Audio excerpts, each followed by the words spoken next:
Peggy 16.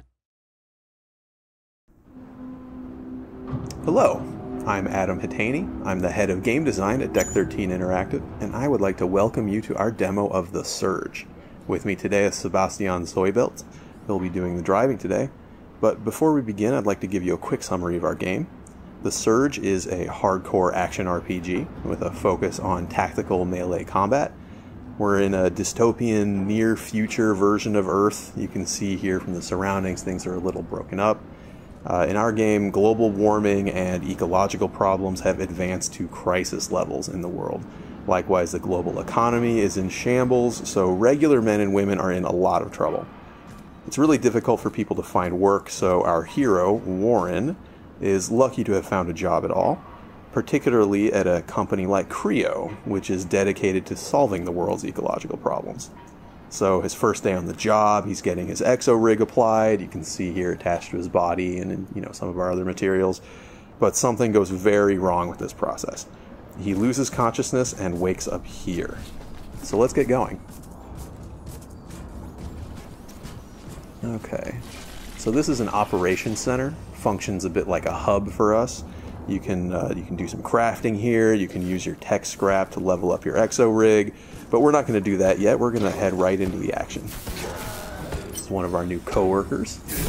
He's not in very good shape, as we can see. He's a little aggressive. I think we're going to need to defend ourselves. Now, melee combat in the Surge is stamina based. That means that while you're in combat, you're going to need to manage your stamina resource, or you might find yourself unable to complete a combo that you want to finish, or unable to dodge away from a counterattack. It's just something you need to pay attention to while you fight. And in the Surge, attacks are not light or heavy attacks, but rather horizontal and vertical attacks. And that's because the swing direction of your attacks actually matters. In the Surge, you can see here, you can target specific body parts. So directing attacks towards unarmored or vulnerable areas deals increased damage. It's more likely to stagger your opponent.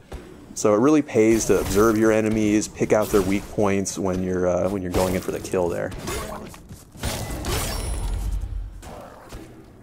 Another thing that we really like to emphasize is that it's really good and beneficial for you to scan your environment, to look around for enemies and loot. Exploration is really important to us. So looking around, we see this guy in the dark banging his head.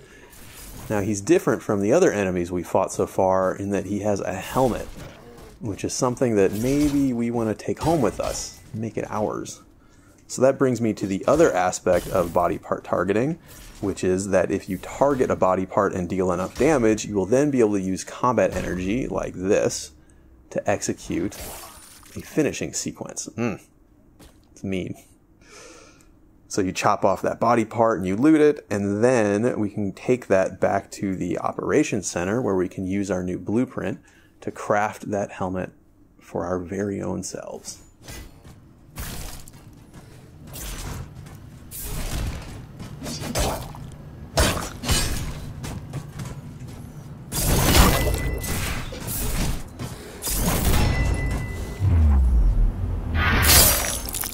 That's not very nice. So moving further into the area here, you can see that we don't have just humanoid enemies, we also have a variety of robotic enemies. Many of these will also have limbs that can be chopped off. This could give you various rewards, new implants, new weapons, things like that. But these disassembly drones are more simple. They don't have different body parts, they're just trying to chop you up. But we're not going to let them do that. And what is this? You see something in the rocket shell over here. Okay, this is also a new blueprint. So when we return to operations, we'll be able to craft the security staff as well. Looks like we're not able to go through that door yet, but there is an overcharge station nearby. So overcharging allows you to channel the core power of your exo rig to overload some circuits. Sometimes that'll open doors, sometimes that will add power to places that had no power. And sometimes it will allow you to be jumped by a giant robot dog. You can see here the robot dog is a little bit of a mini boss for the purposes of this demo. It's much more aggressive than the other enemies we fought. deals a lot more damage, but you can see it also has a weakness. If we punch it right in its robot eye when it's leaping at us, we can actually interrupt it and then score a follow-up attack of our own.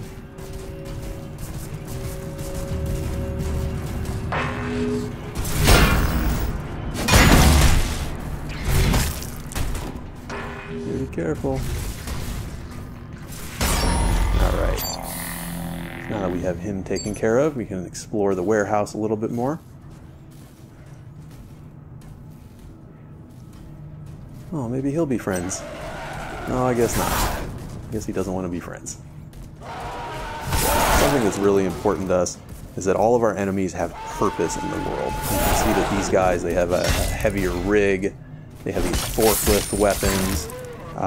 You know, they really fit in the area that they're found. They're kind of like these mover, loader employees, but the way they yell and attack you shows that there's something still a bit wrong with them. So up here is an exo lift. Why don't we try that out? Or we will not. We will deal with our friend here, and then we will use the exo lift. Our two friends.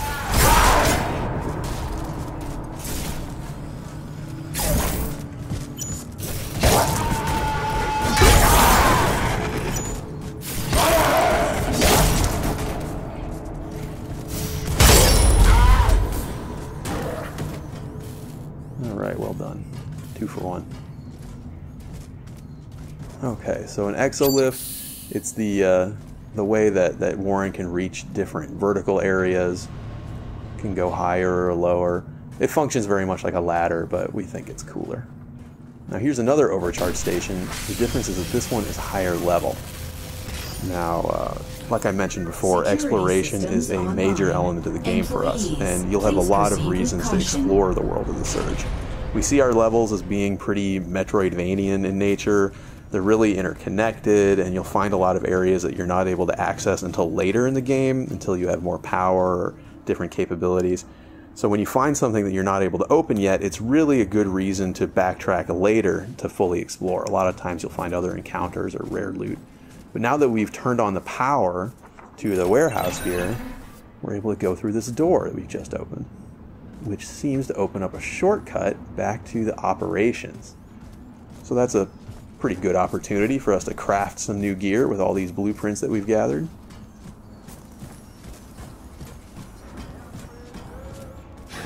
This is not a scheduled break time. I think it is a scheduled break time, thank you. So up ahead here is a med bay. This is what allows you to use your tech scrap to power up your exo rig. It heals you, of course. And then here we have a crafting station, so let's use that.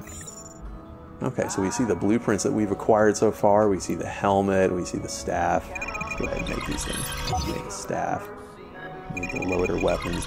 And this is really the core gear loop for the game. You know, you cut off pieces from your enemies, you learn the blueprints, and then you use those to craft new equipment for yourself. So let's go ahead and try on some of these things that we've crafted. Security staff, loader weapons, sweet new helmet that we got before, and we also have this armor piece. Now, this particular piece of chest armor will illuminate in the darkness. It casts these bright lights. It helps you to see, helps you to find enemies and find loot. You know, other armors will, you know, do things like protect you from environmental hazards. So it's really important for you to experiment with different pieces of equipment, see what sort of special effects they give, so that you know how to approach all the challenges of the world in the most effective way. So like I said, we can use tech scrap at the med bay to level up our core power.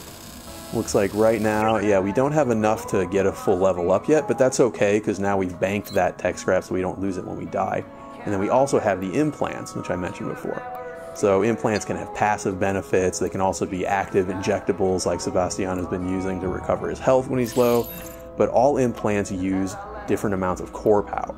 So as you play the game, you really have to sort of balance the core power requirements and your total core power against the you know, your personal gameplay style and the sort of effects that you think are most important. Alright, so why don't we head out and try some of these new toys that we've made. Be careful out there. Okay, so this is the way we like to do cutscenes in the Surge. We don't like to take control of your camera, you know, we make the cutscenes all part of the movie. What that means is that you watch them or not, they're always just going to occur around you, and whether you pay attention or not, it's really up to you. Sometimes we'll offer a context camera so you can have a more cinematic view, but it's never required. It's always your choice. And all of our different weapons, they have different move sets, different feels altogether, different finishing sequences. Pretty brutal. So as you get new weapons in the Surge, you'll really want to test them out, see which one feels the best to you, which one is most effective in your own hands. It's really your choice.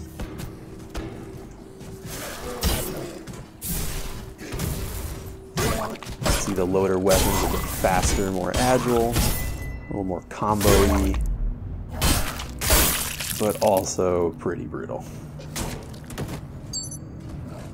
Okay, so now that we're more comfortable with these new weapons, why don't we go back through the shortcut and see what's on the other side of things.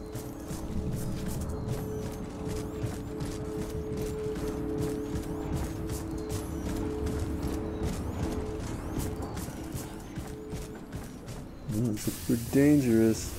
Reboot in progress. Okay, yeah, so I was talking before about the context camera. This is what lets you have a more cinematic view as this angry boss robot gets up out of the rubble. You can watch it if you want. You can also prepare for the boss fight. That's totally fine. You can see he wanted to shoot you with the railgun. Fortunately for him, it has malfunctioned, so he's going to have to use a little bit more of a personal touch.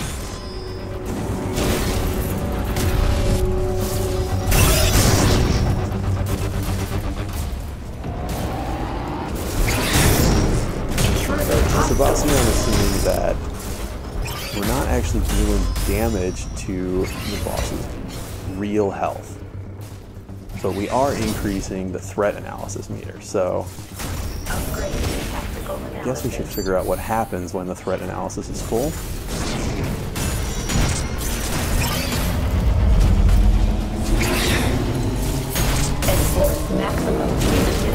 Punitive measures, huh? Rehabilitation implemented. Well, of course. Rockets. Not very nice. That's what I do when I feel most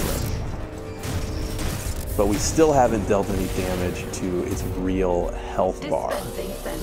So maybe, if we're careful, we can use those rockets against it somehow. Oh, it's pretty close.